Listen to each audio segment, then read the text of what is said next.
Some people, are you admitting everybody? Yeah. It's 11 o'clock. Hi, Paula.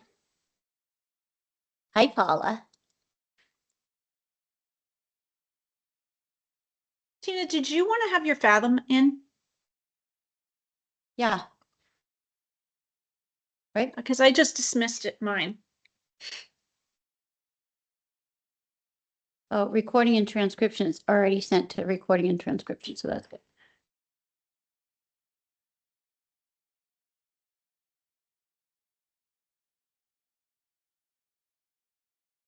Do you have ready to present? Mm-hmm.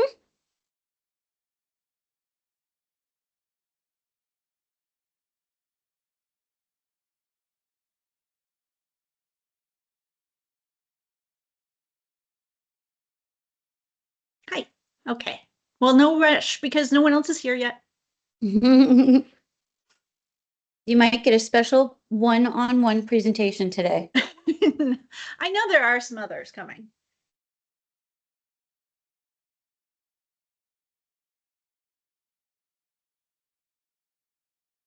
What's this? What is that? Paper.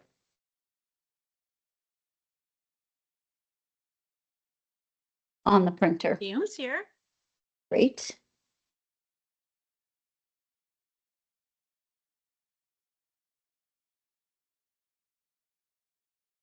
Was invited to the meeting. Some people in this chat are outside the org. It's possible they have message-related policies that apply to the chat. I'm marking allow camera and allow mic. I think For now, this thing might have made it not okay. hi, Guillaume. Hi, Joel and Tina. Yeah, it's much better with. I mean, it's better to connect with the camera and the microphone, so works great. Thank you. Okay, great. Our backgrounds aren't awesome, but I couldn't go in the studio because I had a lighting issue. I have a lighting issue, but that's the way it is. You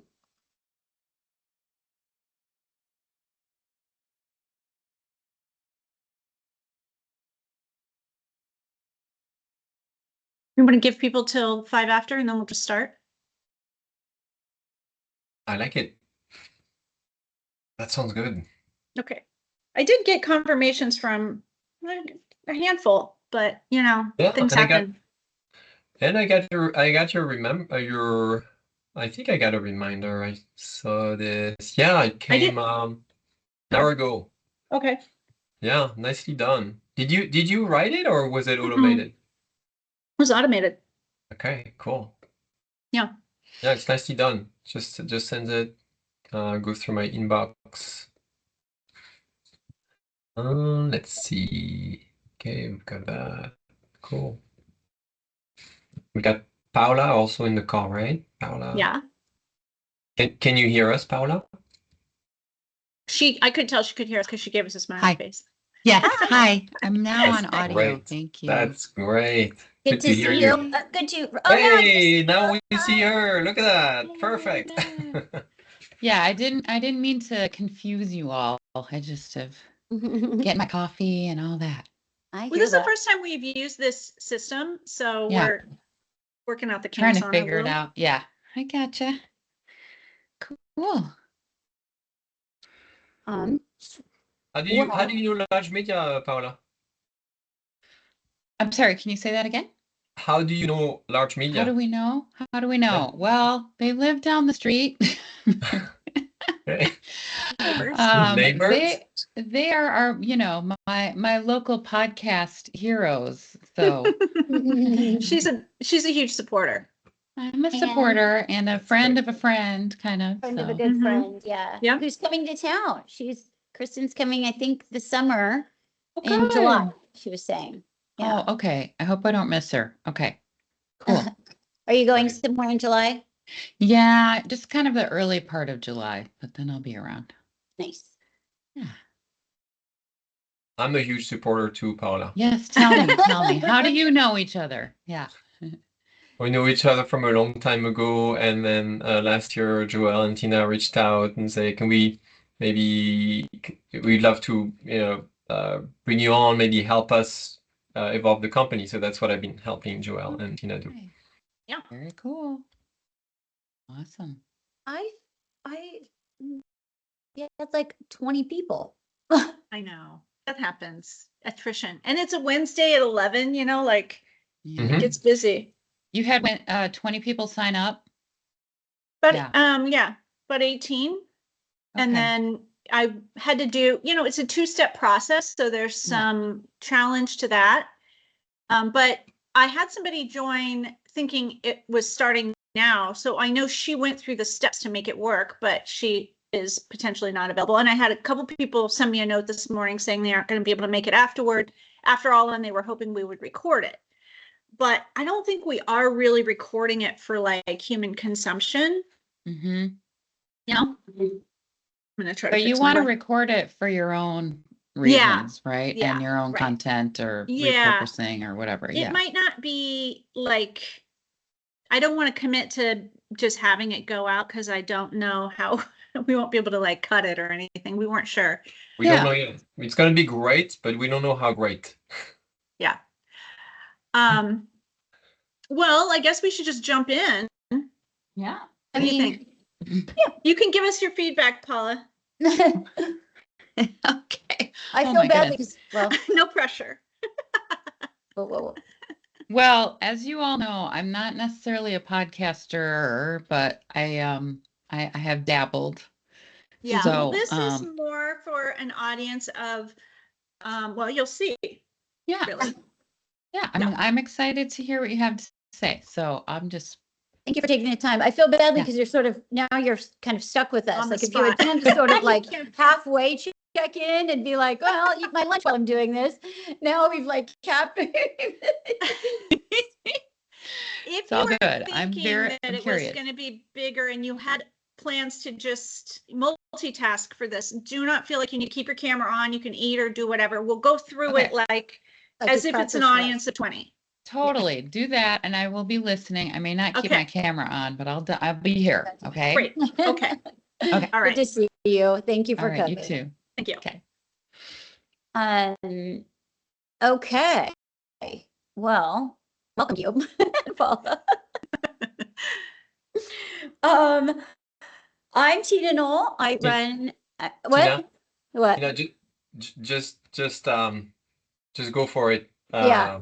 I'm your hundred, but we're recording, so let's make sure we can actually use the beginning good. of the Okay. recording.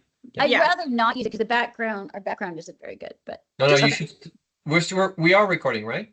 Yeah. Okay, awesome. So You go for should it. do it as if you're going to use it. Just Exactly, pretend that's my like point. this is your rock star moment. Yeah. Don't be influenced by the size of the audience. This will go to a much bigger audience, believe me. Yeah. Okay, great. I'm Tina Knoll. I founded Larj Media about 14 years ago after a career in broadcast journalism. I was at Cairo Radio here in Seattle, the CBS News affiliate. Then I left Cairo, I went to CBS News in New York, and Air America, and eventually traveled the world with CBS News travel editor Peter Greenberg. Before I believed radio was kind of heading on a downslope. Things were shortening. Stories were becoming a lot shorter, and I was excited more about long form storytelling. So the podcasting world was bubbling up, and I jetted back to Seattle, Washington, and started Larj Media as a freelance company. We are now 15 years old. 7 years ago, my sister Joelle here joined the company to help us grow it. My background is in, I have been in marketing agencies for a long time. I understand that industry really well, but I've also done a lot in scaling businesses, growing organizations, and I've spent time in both nonprofit, philanthropic organizations and larger Fortune 500, as well as startups. So I came to really create Larj Media as a business that would scale and kind of achieve big outcomes in change making in places where Tina and I have real values roots. So now we are a team of 7. We have a recording studio in Fremont, Washington, and editors, producers, project managers, sound engineers all over the country. We typically, our clients are impact-driven organizations. So we also have worked with organizations like Microsoft, a More Equitable Democracy, among a few. Tom Douglas was our first client, if you're familiar, here in Washington State. He was a chef. We're really driving, honing strongly in on impact-driven organizations right now with big stories to tell. Organizations that typically focus on sustainability goals, equity, democracy.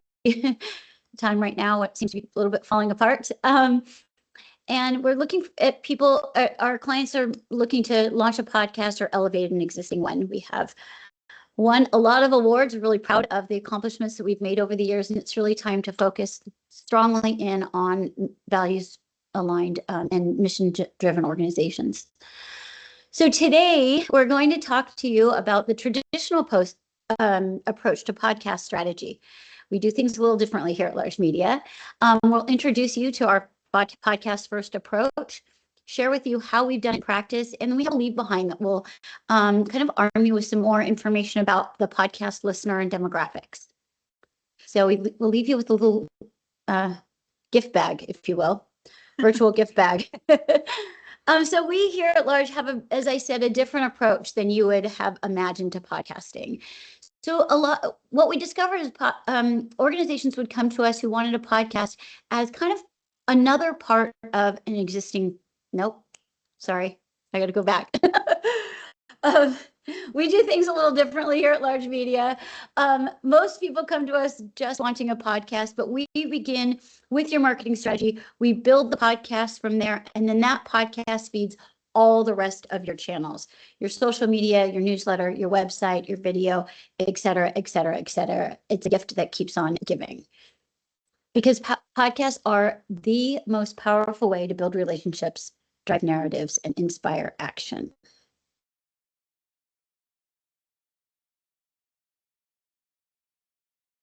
So what we know about impact seekers is that they already have earbuds in their ears. They tend to be, podcast listeners, they tend to be college educated, postgraduates. They have some disposable income. They skew a little bit younger, and they listen because they want to learn something. They want to have their thinking changed, and they want to be inspired. This is generally why people listen to podcasts in the first place. What's interesting about the civic-minded consumer, which is many of our target audiences, is that they value information. They are also educated. They are seeking a trusted news source for their to build on their knowledge. They're motivated to take action. They have with that extra time, they are looking to make an impact and build a legacy.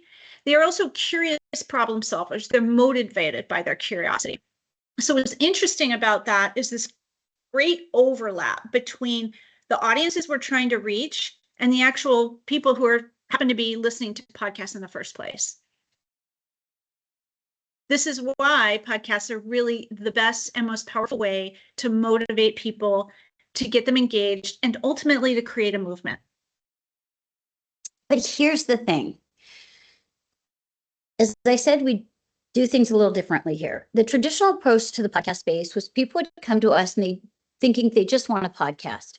They already have maybe social media channels, campaign, they have a video strategy, they have a newsletter, but all of these things are living in their own little world. And now here comes a podcast, a new channel they need to create with resources, limited resources. It ends up being an additional cost. It often lacks strategy. It's just an add-on to something that they're already doing. And maybe it's disconnected from the messages they're already being told in all of these other channels that they're already creating. It becomes a nice to have, which means a lot of content gold can get missed. It becomes a podcast that checks a box, but it just doesn't move the mission because it's only a one thing while everything else is working separately. So here comes a podcast first approach. what we do is we start with your marketing strategy, as I said earlier. We build the podcast, and that podcast now is the source for all your content inside all of those other channels. It happens in the capture. So while we're capturing all the content for the podcast, using your marketing strategy, we are now mindful of where this can live in all of the other places around your entire ecosystem. And now we're harvesting that content gold instead of leaving it on the cutting room floor. Joel, did you want to speak to some of this? Well, the beauty of this new model is that by harvesting this content, we have unified messaging across all of those channels. Everybody is kind of moving in the right direction. Each episode now is fresh content for each channel. So you have a recurring refresh of your message, furthering your movement.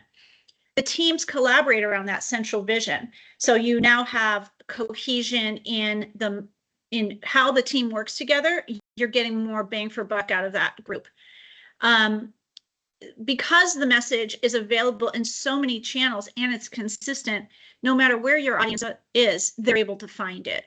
And then the attention that you have, which we measure as, sort of the gold standard in marketing, is not just the 30 to 45 minutes that they have the earbuds in their ears, which is really quite powerful, but that attention is also a metric that you can measure across your video, your social media, the newsletter, and your website.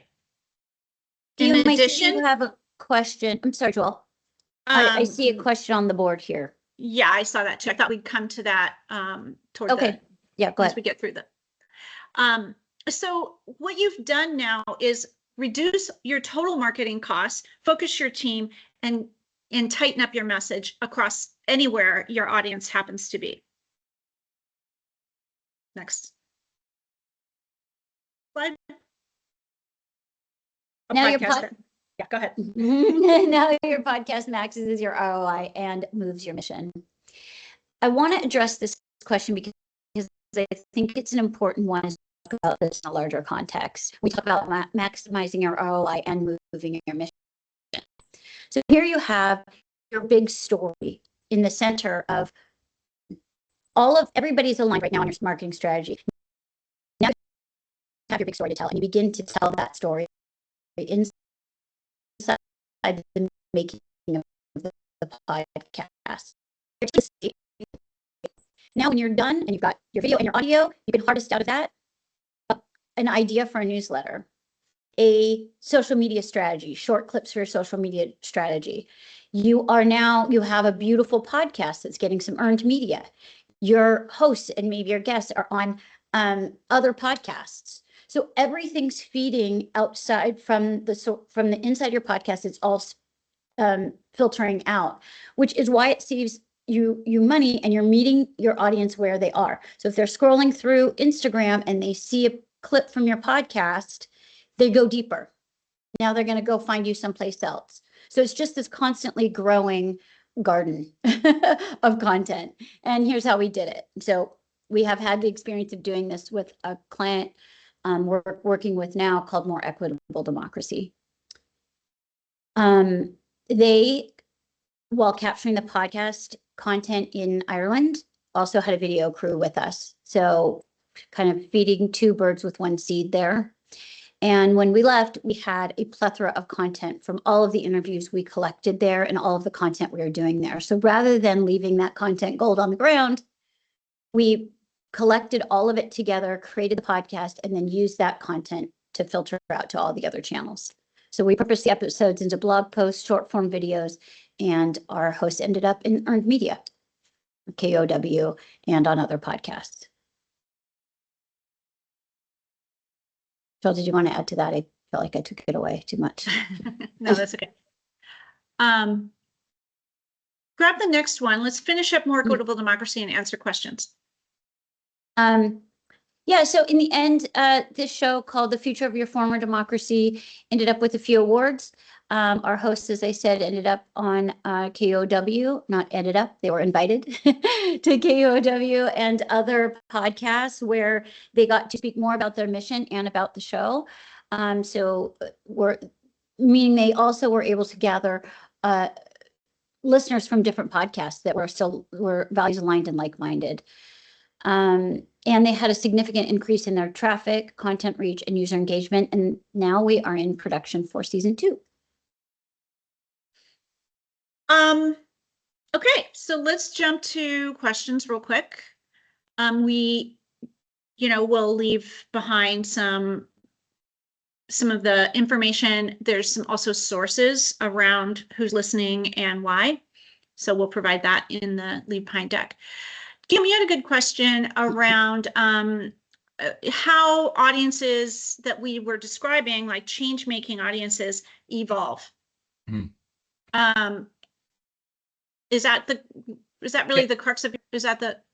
Yeah. I posted the question. I can expand a little bit what came to mind, because I thought your slide was very it's very clear, like very true and you even made a comment like with what's happening these days, right?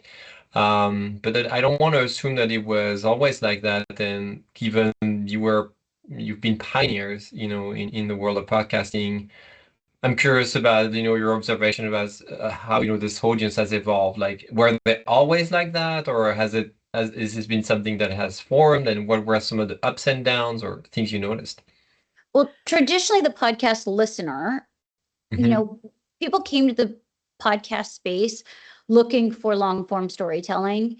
What happened was when the first big popular podcast came on the scene, people put earbuds in their ears and began listening while they're walking their dog, doing their dishes, et cetera, et cetera. And when it went away, they were like, wait a minute, now what do I do with that time? So that audience now grew and grew and grew. Now people are hungry for that content. So they've developed a habit around listening in their lives. So when Apple came out with a native podcast app on the phone, you got it no matter what. And then around at the same time, Serial, that podcast that had millions and millions of people talking about it, and even ancillary podcasts talking about the podcast. Like it went viral, very viral. That is what she's describing. She's talking about when, people became habitual listeners to that podcast and then began looking for more, because now they got the habit of listening and they really like it. Yeah. Right. Yeah, Paula, you're right. Serial created the podcast movement completely. But what in fact, when I was doing this work way back then, that was a light bulb that went off for me. Is I was like, wait a minute, everyone's doing this one thing. It's sort of like when binging shows came on. You binge a show and you're like, whoa, wait, there's more of these. Once this one's gone, I am now hungry. I want more of this food. So people are going out and seeking it. And that is not slowing down. It's just like magazines or books. It's not going away and it's not slowing down. So when you think about now, you're able to go into your app and look for something that you're curious about, you're passionate about. You're like, I care about democracy. What are people talking about? I need to go deep here. That's what a podcast can do. And then when we talk about podcast first approach, if you're already curious about that information, you're seeing it on TikTok, you're seeing it on Instagram, you're seeing it in your other channels. And if you're not using your podcast to feed those, you're missing something. So, and then conversely, if you're only using those channels to promote your podcast, you're also missing something. So feed them content from this deep knowledge that into these other channels. Meet your audience where they are, because inevitably they're going to come back to your podcast anyway. So it's not just about growing your podcast, it's about growing your whole mission. Can we go back to the slide where you have that audience? Because I thought this was fascinating. And I think you just mentioned something that there's a light bulb moment for me here, which is not only the one before with the Venn diagram. The Venn diagram, right? Yeah, it's yeah, right here. I think what we're talking about, even with Paolo's comment here, is that this audience, I don't know if it's at the center or on the left, but we're used to connect to the content we like wherever we are, whenever we are, and sometimes we actually enjoy being reminded that, oh yeah, I saw this on Instagram, and now I'm listening to the podcast, and the next thing I see something on my. So it used to be kind of, I remember it used to be kind of weird, like, I'm seeing this here. How did I know? But now it's normal. That's Yeah, right. yeah, that it follows. Algorithmically, you're already being fed the information, so you're going to Yeah. find it anyway. And that was the epiphany I had. I think I've shared the story before where I was, I was scrolling through Instagram and I met Mel Robbins, her content, and I was like, oh, this is really interesting. I really like this theory. What else is she doing? Oh, she's got a podcast. Oh, let me listen to her podcast. Oh, she's got a book. I bought her book. But when I bought her book, I was like, wait a minute. I know where she got this content. She got it from a podcast. Oh, wait a minute. I know where she got this clip from her for her Instagram. She got it when she was making her podcast. So she did it right. She was just taking it all from there and build. And I was like, oh my God, it's just genius. And some people do it naturally. Like, I think to your question about our biggest struggles that we see with our clients is some people are doing that naturally, but they're not doing it intentionally. So they might take some short clips from a video, but they're not doing it intentionally. But I think what this is pointing out, now this is great because now we know who influenced you, Mel Robbins. Inspired. No, I think it was a correlation. You noticed that. And Paolo is saying Mel Robbins is a master intentional repurposer.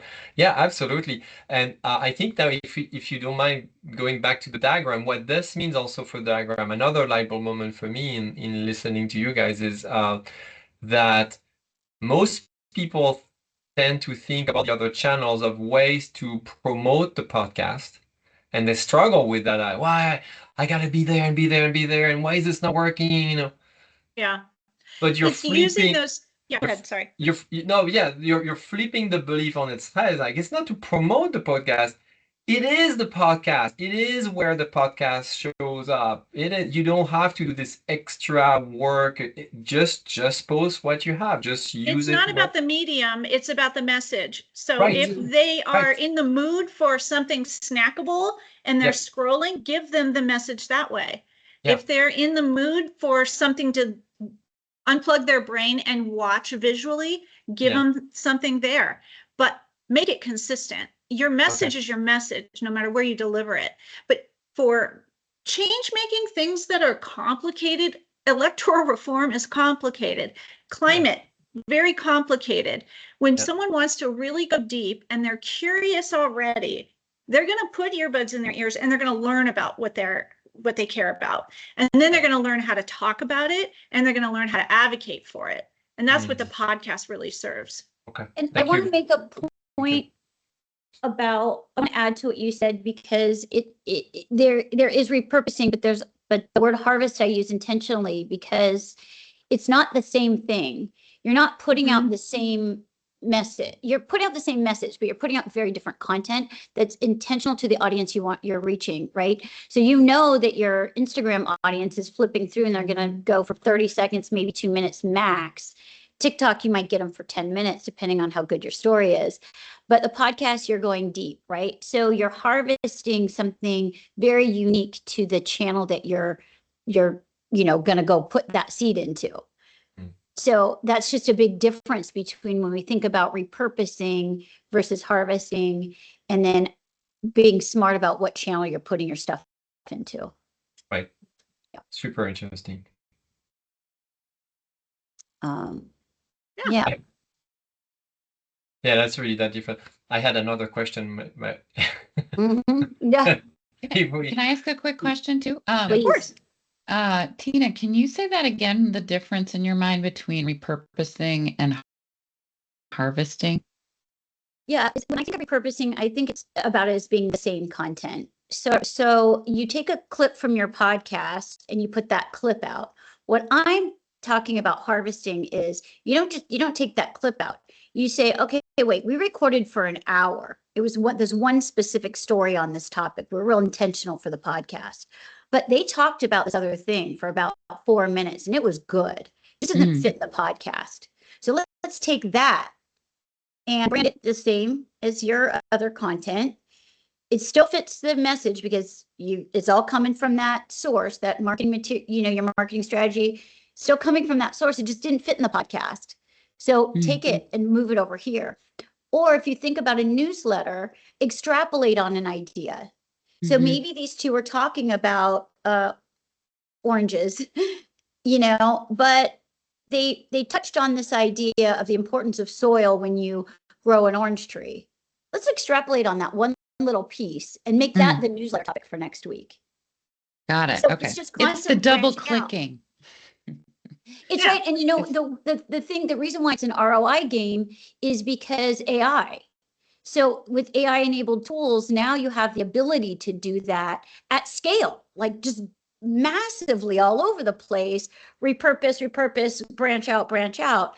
And the beauty of the podcast is so different than capturing a video because you're capturing such deep, rich content that takes a while. It's like an hour-long conversation. Well, think about how much you can pull from an hour-long conversation in all these different channels. Yeah. And what's funny about it is it used to cost a lot to make all these other assets because you had to have multiple talents, skills, tools. But for better or worse, it's about to get all that extra content out of a podcast episode is about 10% more than it costs to make it. And it used to be, exponentially more. Yeah. You're making me think, even when you're a host or a guest on a podcast. Oh, yeah. Right? Like you can do this like one. And we offer that now to our hosts. But go on, Carla, what were you saying? Well, just even if you're a guest on a podcast, like that content could be many, many, many multiples of pieces of content for you, right? That's exactly right. So when you are on a podcast, get the transcript. Yeah. Or make it yourself. Or if they'll give you the raw conversation of you being brilliant, because when you show up on a podcast, you're brilliant. You're like your best self. Right. And you're like, let me share you all this knowledge so unique and intimate in this conversation. And they cut it down to the story they want to tell, which also makes it sound brilliant. But like, what about all this other stuff? Yeah. Yeah. I know there's so much in there. What are your thoughts about using content that's maybe older, like even a year old or something? Does that matter? It still resonates with your message and your purpose. Or like who you are. Like I'm thinking, because there's stuff that like I do a little bit differently now for me and my brand or my business. But there are podcast interviews that I was on, or, I was a guest on, that there's a lot that still carries over, Absolutely. And I think people are missing an opportunity that have a podcast that didn't perform well. Like, if you had a podcast out there in the world and it didn't perform very great for you for whatever reason, you got in the game too early, you didn't know how to market it. Yeah. The strategy maybe wasn't awesome, but you still have a lot of stuff in there. Pull it in and use it. Yeah. Yeah. Yeah. Okay, good. Now I don't have to think of any new stuff for a while. No. Well, that's the other cool thing is like inevitably, because I know you well enough to know that you're creative and smart, inevitably you will have new ideas from that. Like, like we can't stop ourselves. I know. Well, that's the thing. Like sometimes there's just like more and more and more and more, right? And I'm like, I don't need to keep thinking of new things.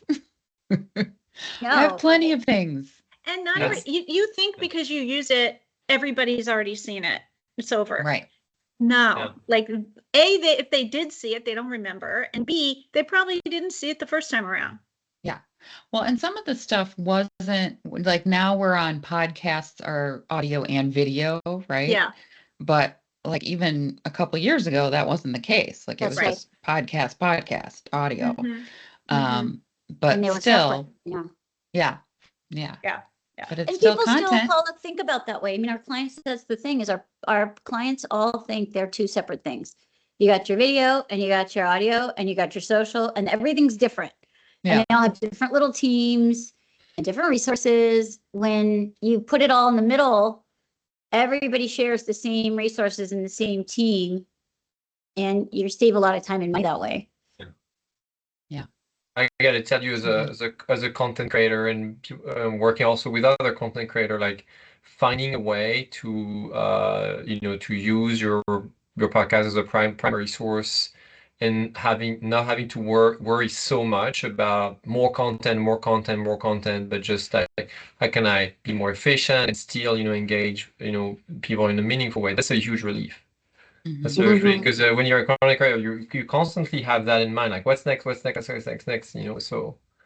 that's that's a big hurdle removed, big rock removed out of the way. So I had another question related to this. Speaking of big hurdles, is I was wondering if you could speak to the typical hurdles or struggles or resistance that the impact driven organization you help kind of run into, that not just the technical stuff, but like if they have limiting beliefs or bad habits that they go, oh crap.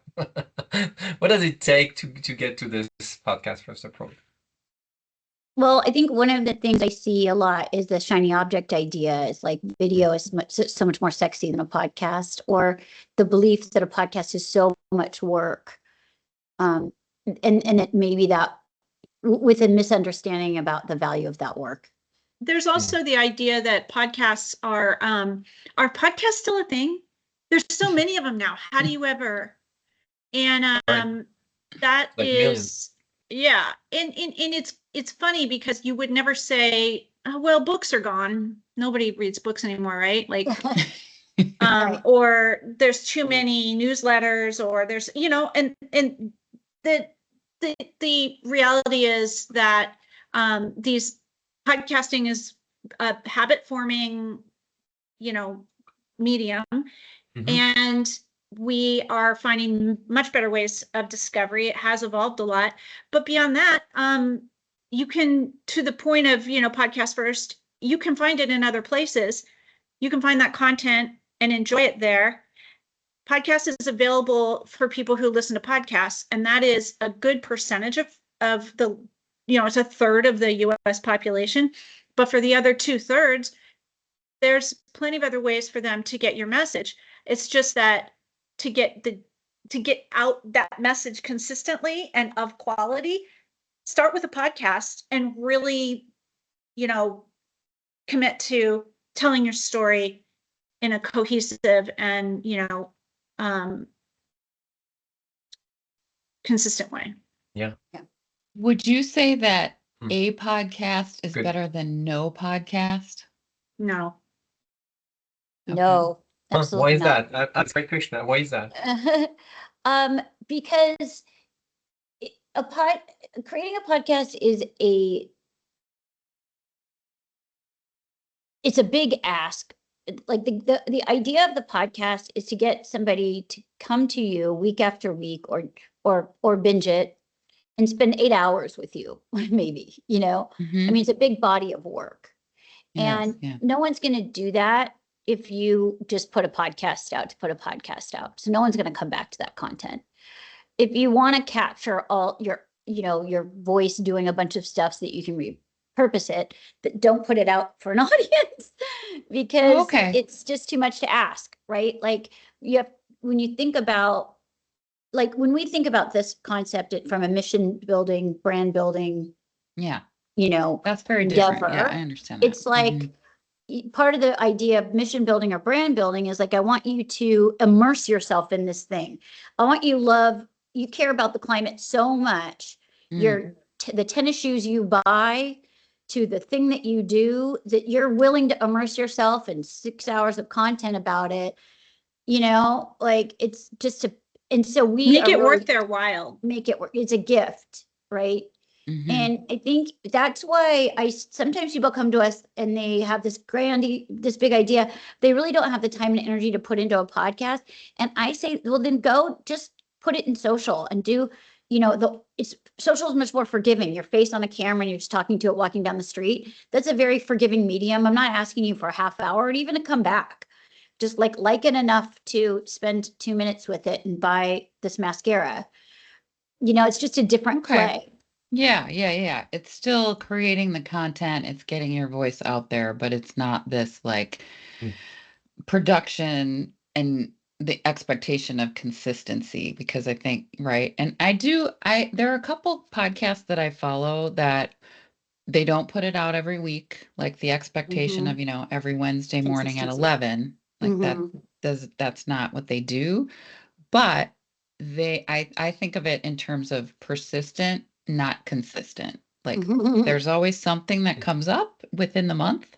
You may not know exactly when it is, and they're pretty forthright about that. And that's helpful too, right? I'm like, okay, I might look at the end of the month and see if there's anything out there, Let me ask you something. Yeah. Why do you go back to it? Like, is it a particular topic that they do right? Like, what keeps you with that podcast? I just find it kind of an interesting spin on things, Unique and perspective. it's a little bit of a unique perspective. I kind of like that it's different. This guy is like, look, I'm not going to be doing this every Tuesday. He's like, Yeah. I'm going to record things that come to mind that I think might be valuable, but I'm not putting the pressure on myself to get it.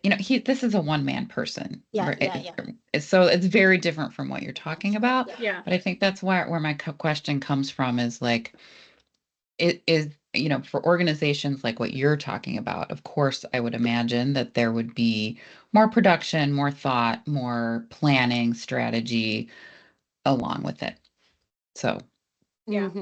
but I've seen other things too. So, yeah, it's really interesting because it really depends. I asked you that just because I'm curious about what that person wants to get out of it, because that's the beauty of this medium too, is it's that intimate. Right. So it may that the 5 people or the 20 people that listen to this one intimate thing deeply and are committed to it is really powerful.